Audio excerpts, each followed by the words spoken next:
آج شہرنامہ.com میں ہمارے ساتھ ملک کے مایہ ناز صحافی اردو ممبئی نیوز کے ایڈیٹر شکیل رشید صاحب ہیں۔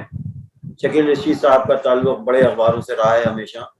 ان کا بیس زیادہ تر ممبئی ہے وہ رہا ہے، اور انہوں نے ہر موضوع پر بالخصوص جو حالات حاضرہ ہیں اس پر بہت انہوں نے لکھا ہے، اور بہت کونا مشق صحافیوں میں سے ہیں اور بہت غیر جانبدار ہیں۔ آج شکیل رشید صاحب سے ہم بات کریں گے کہ جو اتر پردیش کے حالات ہیں اس کے اوپر بات کریں گے، یہاں کے سیاسی سماجی حالات پر، کیونکہ ممبئی میں اور مہاراشٹر میں اتر پردیش اور بہار کے لوگوں کا ایک بڑا مجمع ہے اور ایک بڑا طبقہ ہے جو وہاں رہتا ہے، اور ظاہر ہے کہ یہ اخبارات جو ہیں یہ بھی بہت امپورٹنٹ ہے جس میں وہ کام کرتے ہیں، اور وہ ان ریڈرز کو بھی ضرورت ہوتی ہے کہ یو پی کے حالات معلوم کرنے کی۔ شکیل رشید صاحب، آپ کا خیر مقدم ہے اس پروگرام میں۔ شکریہ۔ اتر پردیش میں جو سیاسی صورتحال ہے اور سماجی بھی صورتحال ہے، ہر طرح کی صورتحال بہت بگڑ رہی ہے، اور ملک کے جو انصاف پسند اور حق پرست لوگ ہیں ان کو کافی تشویش ہو رہی ہے یہاں کے حالات سے، اور بالخصوص مہاراشٹر میں اتر پردیش اور بہار کے لاکھوں افراد ہیں جو وہاں برسر روزگار ہیں، اور ان کو فکر رہتی ہے کہ اتر پردیش میں کیا ہو رہا ہے اور کیا ہونے والا ہے گا۔ آپ کے پیش نظر لکھیم پور کھیری میں جو واقعات ہوئے وہ انتہائی کرناک، دردناک، اندوناک ہیں۔ اب ان حالات سے جس طرح سے سرکاریں نپٹ رہی ہیں وہ بھی آپ کے پیش نظر ہے، لیکن ہم آپ سے یہ معلوم کریں گے کہ یہ آپ کا جو تجربہ ہے، صحافتی تجربہ، اس کے پیش نظر یہ آپ نے اس کا کیا تجزیہ کیا ہے گا ان حالات کا؟ شکیل رشید صاحب۔ شکریہ حسین افسر صاحب۔ میں سمجھتا ہوں کہ یو پی کے جو حالات ہیں، سیاسی حالات، سماجی حالات اور لا اینڈ آرڈر کے حالات، وہ دانستہ جو ہے یہ حکومت پیدا کر رہی ہے، بگاڑ رہی ہے، بلکہ آپ یہ کہہ سکتے ہیں کہ لا اینڈ آرڈر کے حالات کو دانستہ بگاڑا جا رہا ہے۔ اس کی ایک وجہ تو آنے والے الیکشن، اسمبلی کے الیکشن ہیں۔ یہ حکومت چاہتی ہے کہ کچھ طبقات میں، کچھ فرقوں میں، کچھ لوگوں میں خوف کا ماحول پھیلے، خوف کا ماحول پیدا ہو، اور خوف کا ماحول پیدا کرنے کی وجہ یہ ہے کہ یہ حکومت سمجھتی ہے کہ اگر خوف کا ماحول پیدا ہوگا تو وہ طبقہ جو اسے ووٹ نہیں دینا چاہتا یا نہیں دینے والا، وہ پولنگ بوتھوں تک نہیں جائے گا، ہمارے خوف کے، ہمارے ڈر کے، اور یہ ان کے ووٹ جو ہیں ان کے حریف کو نہیں ملیں گے، ان کے مقابل جو سیاسی پارٹیاں ہیں، جو سیاسی لیڈران ہیں، ان کو نہیں ملیں گے، اور وہ پھر سے حکومت میں آ جائیں گے۔ تو یہ خوف کا ماحول ایک پیدا کیا جا رہا ہے، اور لا اینڈ آرڈر کی صورتحال بگاڑی جا رہی ہے، اور یہ سب جانتے ہیں۔ ایسا نہیں ہے کہ وہاں کسی کو نہیں پتا کہ یہ کیوں ہو رہا ہے، کس لیے کیا جا رہا ہے۔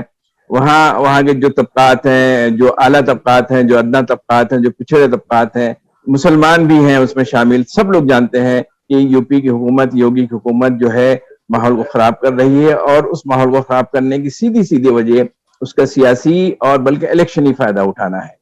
تو اس کی ایک تو وجہ یہ ہے۔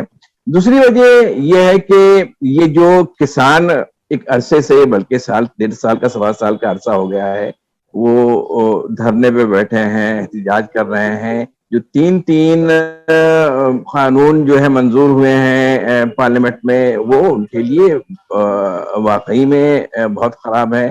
وہ کسانوں کے حالات کو، جو کہ ویسے ہی بگڑے ہوئے، ویسے ہی خراب ہیں، کووڈ کی وجہ سے اور خراب کر دیں گے اگر ان کو لاگو کیا گیا اور ان کو نہ ہٹایا گیا تو۔ کسان ایڈمنٹ ہے، کسان چاہتے ہیں کہ ان قوانین کو کسی بھی طرح سے ہٹایا جائے، لیکن یہ سرکار جو ہے وہ اس طرح سے اس کی فکر ہے، یا اس نے اپنے آپ کو اتنی اونچائی پہ سمجھ لیا ہے اپنے آپ کو کہ وہ بالکل کسان۔ جی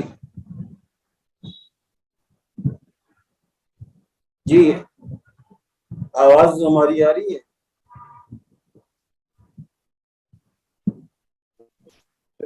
اس سے اس سے یہ حکومت یہ بتانا چاہتی ہے، یہ جتانا چاہتی ہے کسانوں کو بھی، احتجاجیوں کو بھی اور دوسرے لوگوں کو بھی کہ ہم جب چاہیں تمہیں کچل سکتے ہیں، تو ہم نہ تمہاری بات سنیں گے نہ کچھ سنیں گے، تمہیں کچل دیں گے، اور ورنہ یہ ہے کہ تم اپنی ضد سے، اپنے احتجاج سے، اپنے مظاہرے سے باہر۔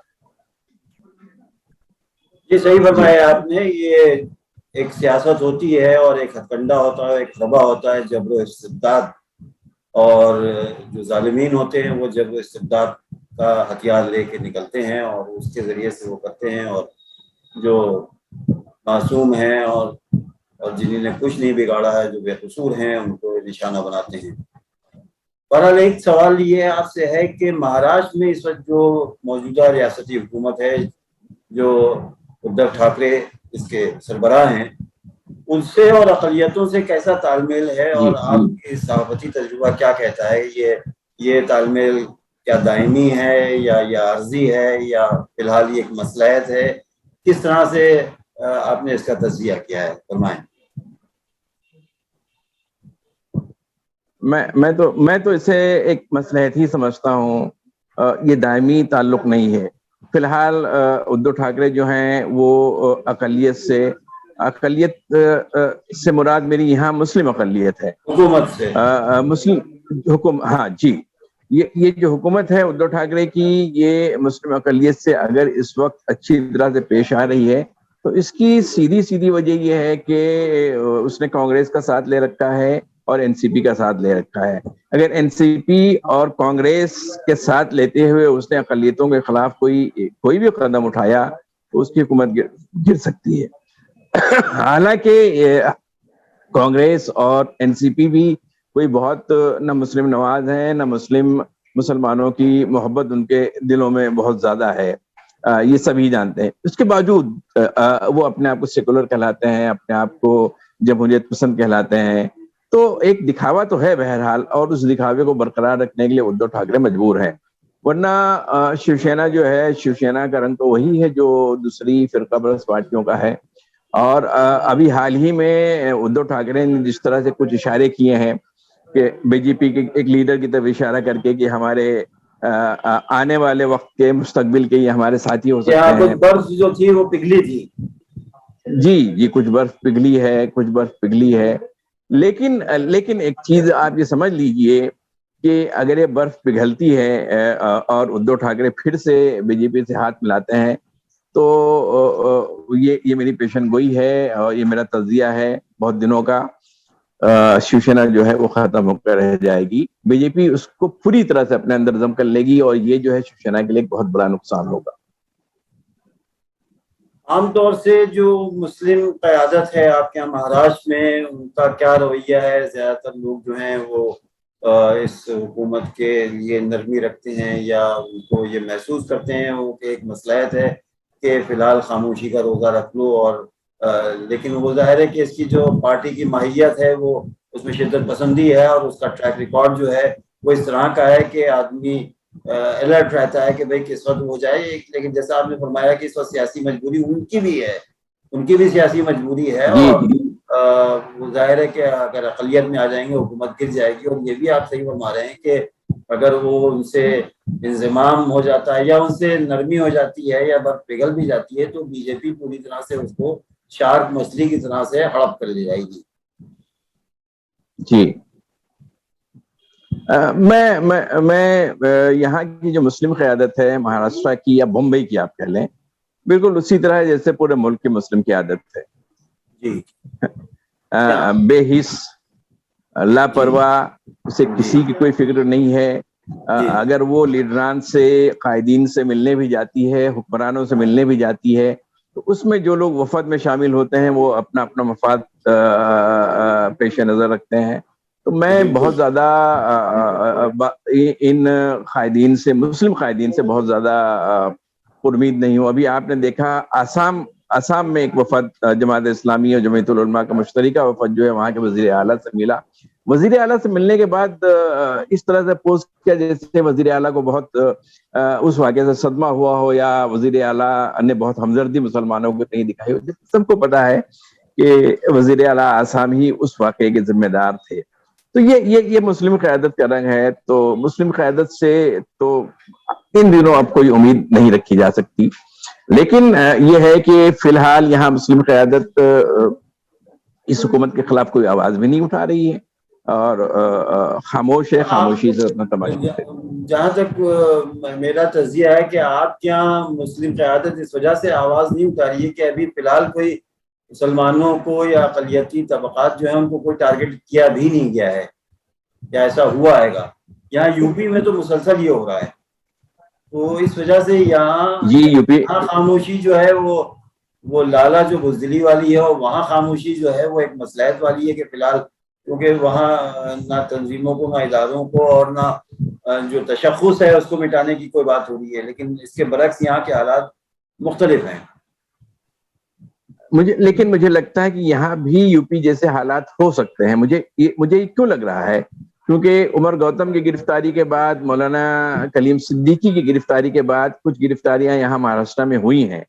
You P A T S آئی ہے, U P A T S نے پکڑا ہے, اور وہ یہاں کی پولیس سے ملے بغیر, یہاں کے حکام سے ملے بغیر انہوں نے کام کیا ہے. تو اس کا مطلب کہ یہاں کے حکام کی پوری ان کو چھوٹ ہے کہ آپ آئیں اور جس کو چاہیں اٹھا کے لے جائیں.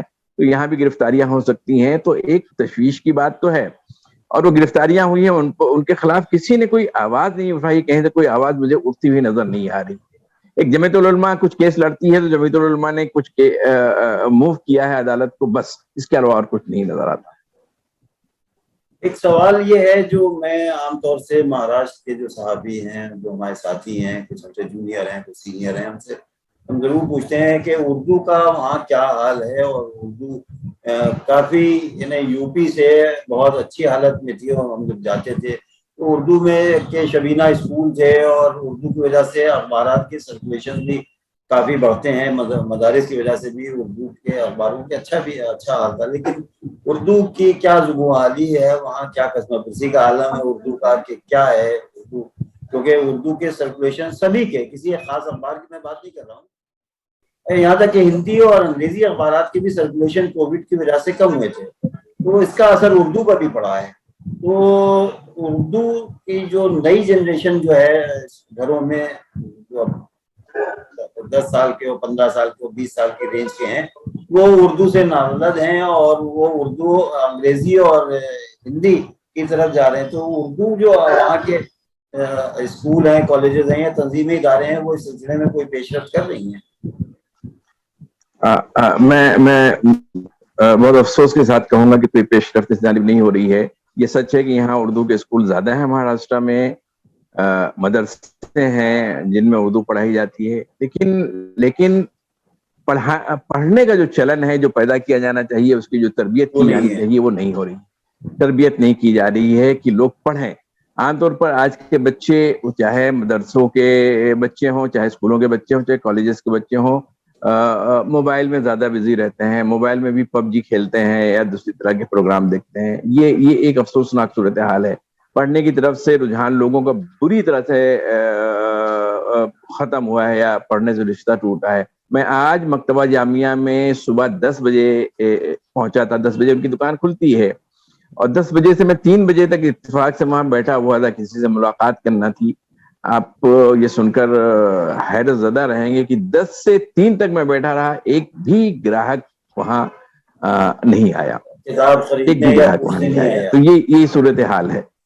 جبکہ مکتبہ جامعہ تو مشہور دکان ہے, بالکل پوچھنے تک نہیں آیا.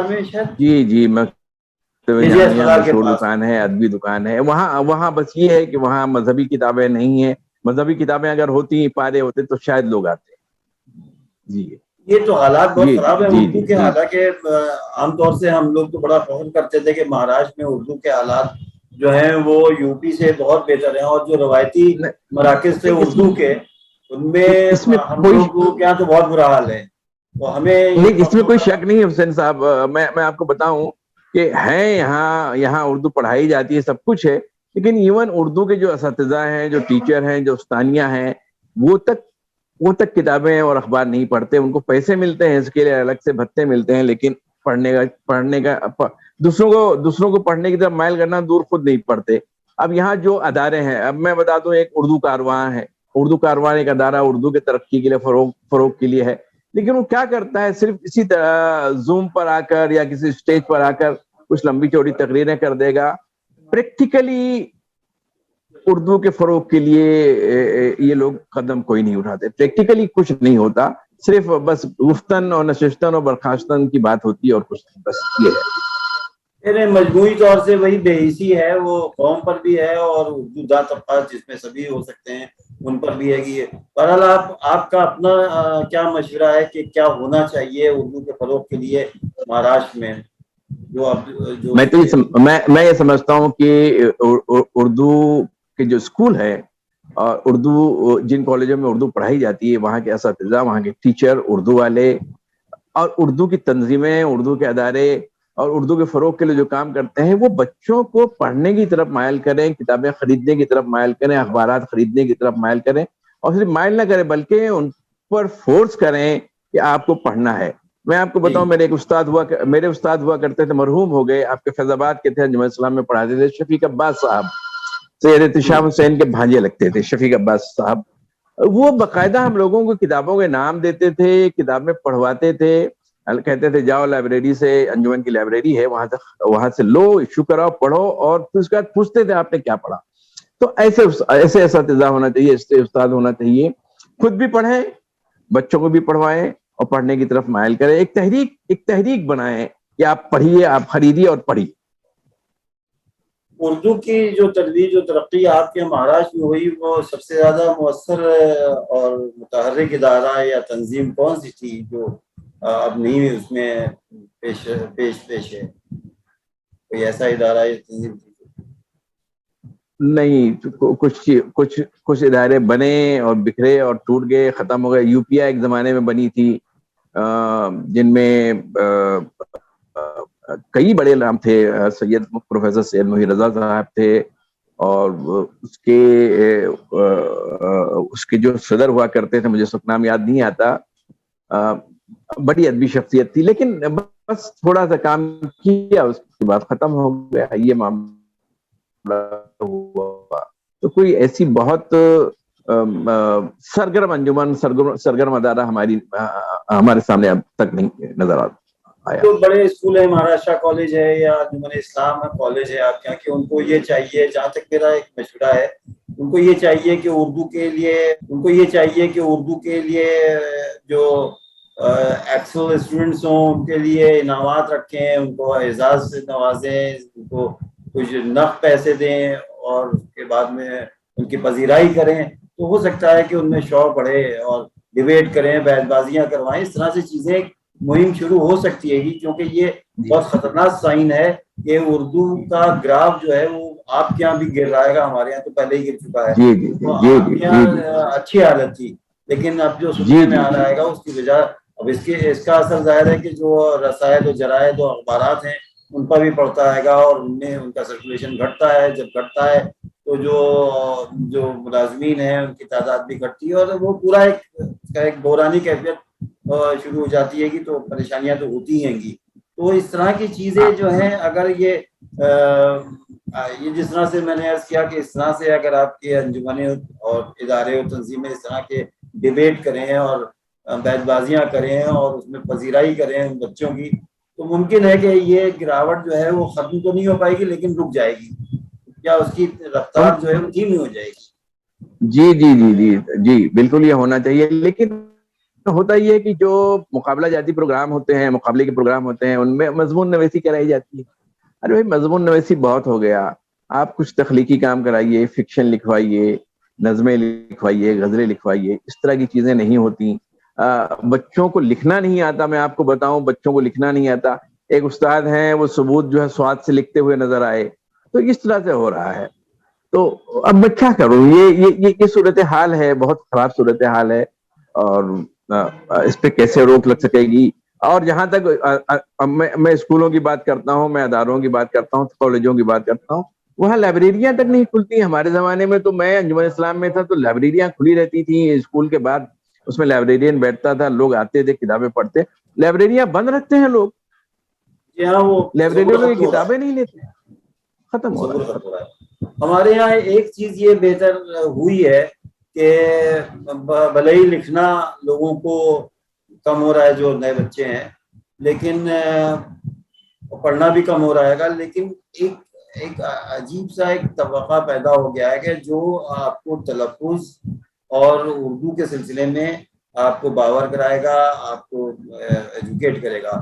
دو ایک نام ہے جو بہت امپورٹنٹ ہیں اور جو کام کر رہے ہیں، اس کی وجہ سے بھی اردو تھوڑا سا ٹھہری ہوئی ہے. جیسے ہمارے دوست ہیں ہمانشو واجپئی صاحب، داستان گو ہیں، اور ان کی داستان گوئی جو ہے وہ دوسرے ملکوں تک پہنچ چکی ہے گی، اور وہ کیا شستہ اردو وہ بولتے ہیں. اسی طرح سے ابھیشیک شکلا آئیں گے جو بہت عمدہ شاعر ہیں گے. تو اور ابھیشیک شکلا صاحب تو اردو پڑھاتے بھی ہیں لوگوں کو، انہیں وہ ٹیوشن کرتے ہیں اس کے اوپر آن لائن.